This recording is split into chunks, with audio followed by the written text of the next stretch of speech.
Good afternoon and a very warm welcome to the IIEA webinar on enforcement on the EU AI Act. My name is Joyce O'Connor and I chair the digital group here at the IIEA.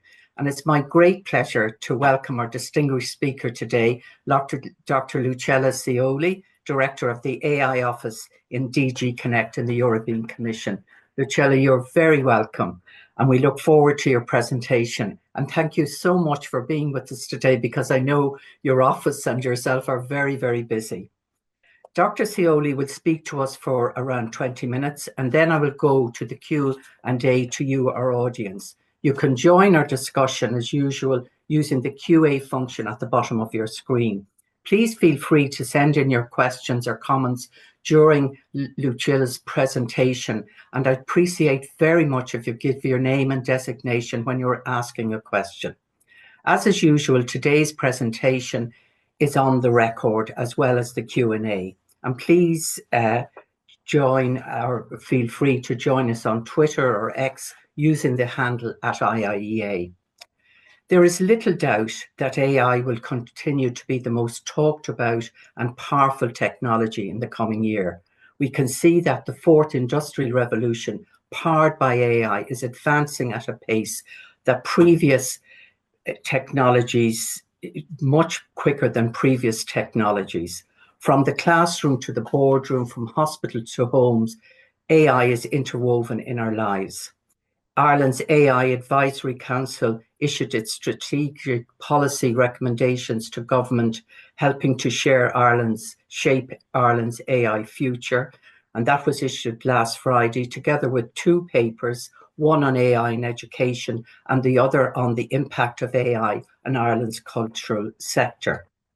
The EU aims to ensure that AI is safe, trustworthy and ethical.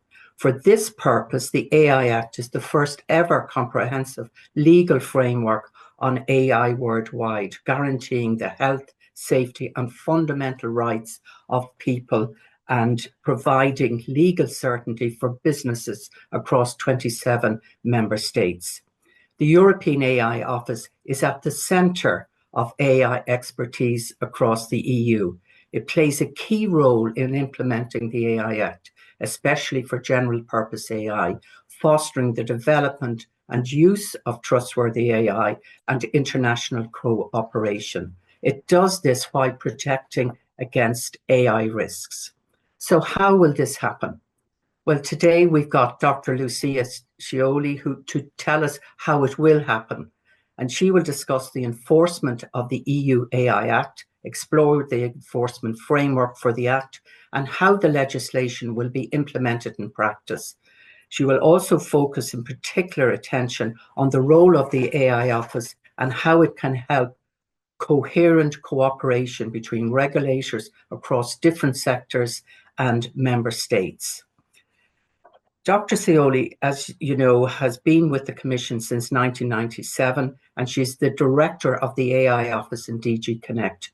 She was previously the Director of Artificial Intelligence and Digital Industry within DG Connect, where she was responsible for the development of AI policy, including the AI Act, and for the digitalisation of industrial strategy. Lucilla, we really look forward to your presentation today, and thank you again for being with us. Thank you very much, Joyce, for your nice introduction. And good afternoon, everybody. I'm very happy to be here and to have the possibility to speak to you about the implementation of the AI Act. If we can go to the next slide. As it was said at the beginning, I now have the honor to lead the European AI Office, which was set up in June this year. And I would like to start by indicating and highlighting that the mission of the AI Office is wider than the implementation of the AI Act. In fact, our objective, the objective of AI policy in the European Union, is to stimulate the development and the uptake of AI in the European Union. And that means, on the one hand, putting in place research and innovation policies that support the development and the adoption of AI in the EU. And on the other hand, now we already have the AI Act, so we want to implement it to make sure that we have trust in the technology, which means that people and organizations use AI, and in turn, this use of AI will offer incentives also to the innovators and to those that have to deploy AI. So I think it's very important that we keep in mind this, let's say, objective of the AI office, because we certainly do not want, when we talk only about the AI Act, very often people think that we just want to limit the use of AI in the European Union, and I just want to start by saying that it is not so at all. We want AI to be developed and deployed in the European Union. We want people to use it. We think it's a very important technology with a very important impact on our lives and our economies, but at the same time that we have to trust it and that we have to respect the rules that we have proposed, because these rules, as was said in the introduction, are important to make sure that our fundamental rights and our safety are not violated by the irresponsible use of the technology. Next slide. So today I will speak about the AI Act and the implementation of the AI Act. So I will I imagine that many of you know the details of the AI Act. I will try to keep it short and simple. But just for everybody to recall that the AI Act has the objective of harmonizing the rules in the single market, which means that we have one AI Act in the single market. Member states are not expected to put in place further legislation on AI or legislation on AI that overlaps with the AI Act. And this is very important for us because if we didn't have one act today, we would probably have a number of different acts in the European Union, and this, of course, would create a lot of fragmentation and difficulties for developers and for deployers of AI. The AI Act is complementary to other legislation. We can discuss this later, but we are really making an effort right now discussing with colleagues and groups and representatives of member states to make sure that the implementation of the AI Act happens in complementarity with other legislation without creating further red tape, but really aligning all the processes so that they are simple to implement.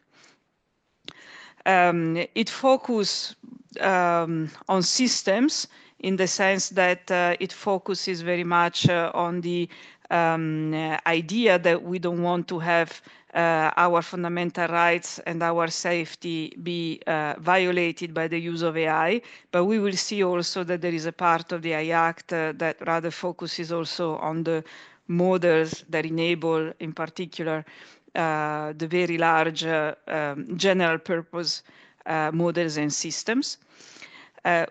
We consider it innovation friendly. Of course, many people will come forward and say that regulation is never innovation friendly. I would disagree with that because I said at the beginning, we need the trust if we want to have the use of the technology and therefore incentives to innovate. But I also want to add that we will see that the AI Act is risk-based, which means that it only addresses a specific number of applications which are likely to violate our fundamental rights and our safety. And in doing that, therefore, it doesn't apply to the whole of the artificial intelligence market, but only to a very small part of it and to a very targeted part of it. Sorry. Next slide, please. So it is always difficult to explain the AI Act, and the easiest representation we have always found from the very beginning is this pyramid. As I said, it's a risk-based piece of legislation. Most of the market is not addressed, so that's the green that you see at the basis of this pyramid. We have considered some transparency risk for some, for example, chatbots or deepfakes. We would like, for example, chatbots to tell to the user that they're interacting with a chatbot. It may seem obvious to us, we use chatbots every day, but there is a lot of people in our society for which this is not so obvious. Then we have higher risk, that's what we call high risk. And this is very much the core, if you want, of the legislation. And this is about the fact that we have identified a number of applications, which include applications such as applications for recruitment or applications used in medical devices, which can violate our fundamental rights and our safety. And therefore, what we require is that before they are put on the European market, that they're checked. We invite the deployers or the developers to document and to be transparent about the way they have developed the system. Normally, if these systems are embedded in a machine, for example, in a medical device, and that medical device is regulated through the medical device regulation, then that AI system will also have to be checked by a third party. In the other cases, when AI is based basically only on software and is not embedded in a machine, we require a self-assessment that really gives this kind of information, transparency about the way the system has been developed, transparency given to the user in terms of the way the system can be used or not used, and so on. And then on top of the pyramid, we have a very small number of applications that we do not want to see in the European Union because we consider that the risk is unacceptable. For example, social scoring, or, for example, emotion recognition in the working place and in education. So we have 8 examples of prohibitions that we really do not want to see in the European Union, but all the other applications of artificial intelligence, of course, they can be deployed in the European market. Next slide. We then have a second part of the AI Act, which is about the general purpose AI models, basically the frontier models, the very, the generative AI models. And here, what we require is that all these models that have a minimal size, for example, 1 billion parameters, are actually transparent, in particular for companies that are downstream that will use these models to fine-tune them into specific applications. And therefore, in particular, when those applications end up then in the high-risk areas, well, the downstream companies need to have a certain kind of information about how these models actually work.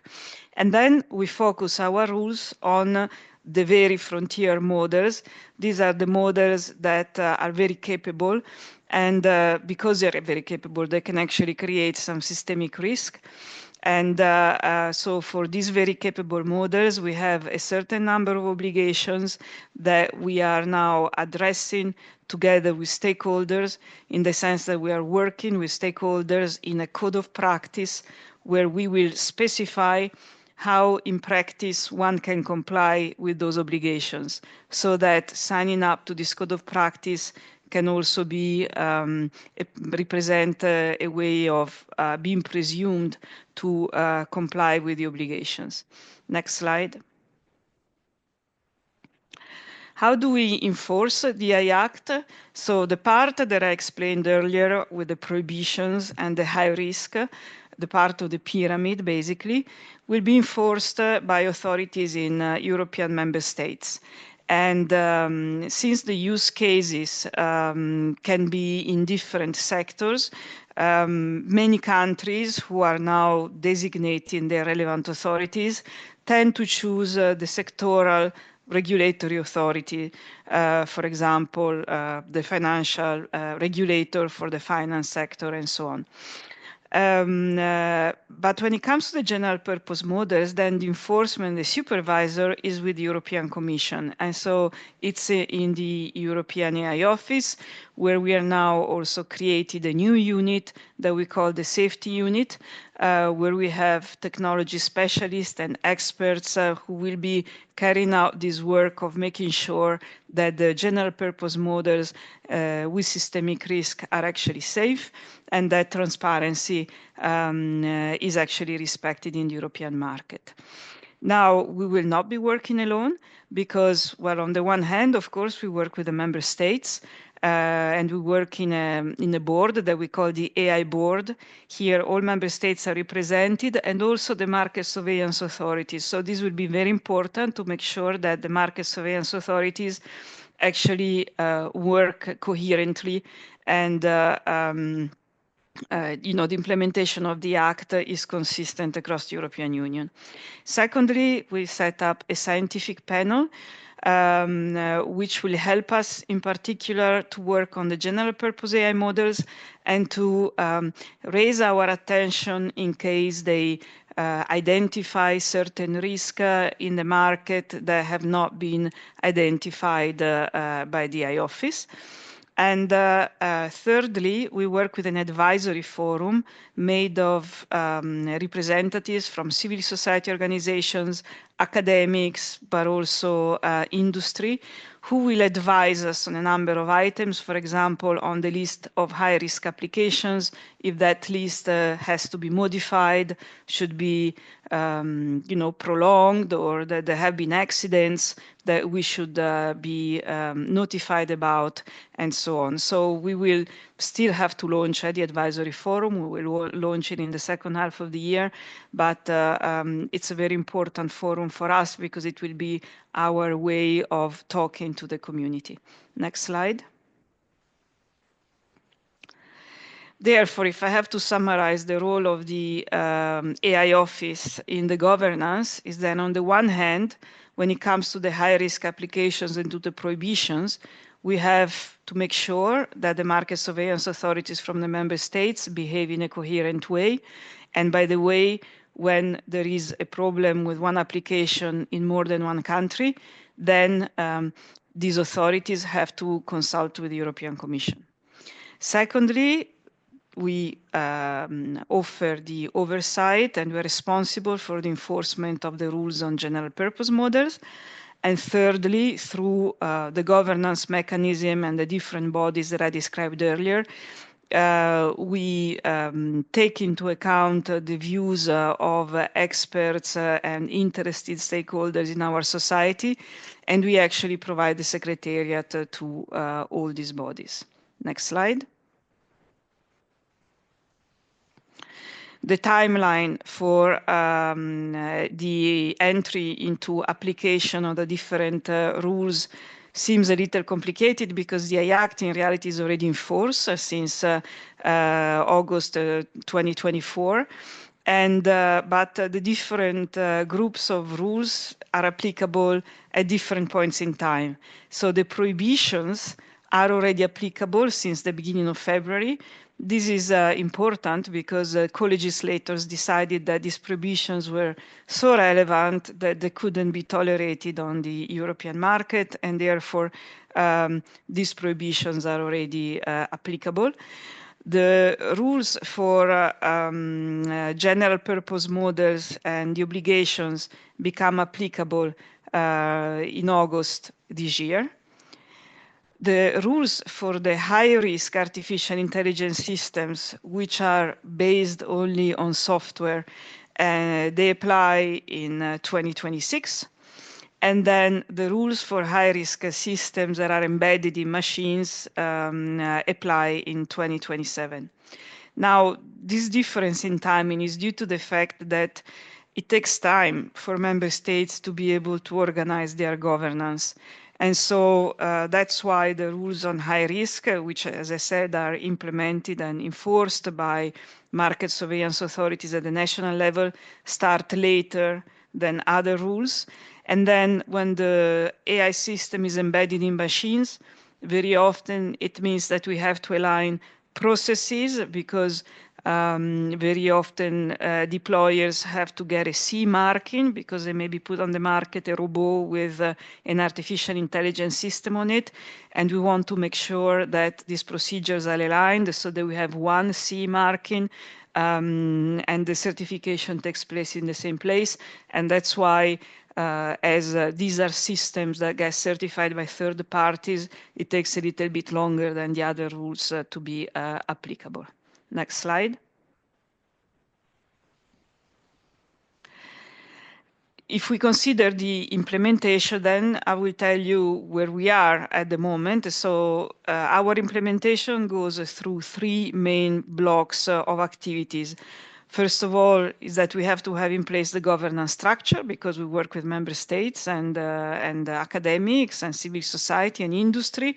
So we already set up the AI board.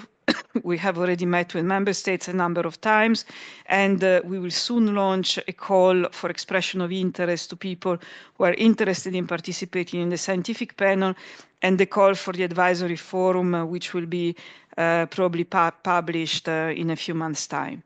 In the meanwhile, we are growing the AI office in the sense that we are recruiting people.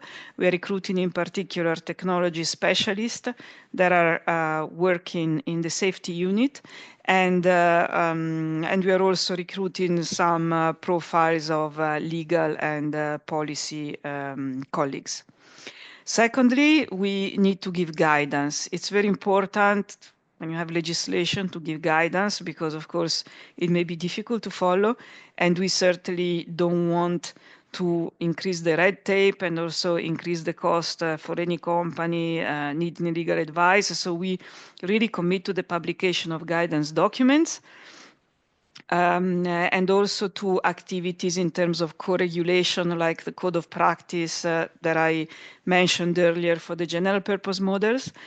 We are also working very intensively on the development of standards because standards can really facilitate implementation of this kind of legislation, because every time a company will have to do a self-assessment, they can simply refer to an existing European standard. And so the work on standards is indeed very important to facilitate its implementation. And thirdly, we work directly with companies.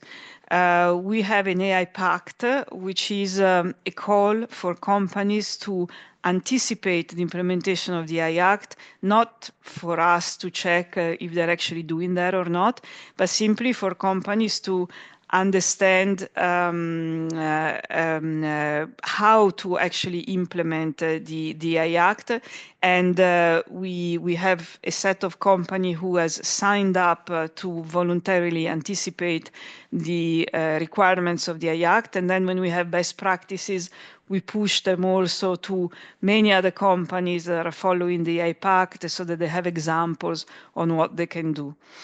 We are also using the Digital Europe program, which is one of the funding programs of the European Union, to fund digital tools that will facilitate the understanding from company, for example, if their AI application is a high-risk application or not. And we are in the process of setting up an AI Act service desk. So for all companies and organizations that have legal questions, they send in their questions, and we will set up a system and a mechanism so that we can provide replies. Next slide. Just one word on the code of practice of general purpose models, because this one is ongoing, this discussion with the stakeholders.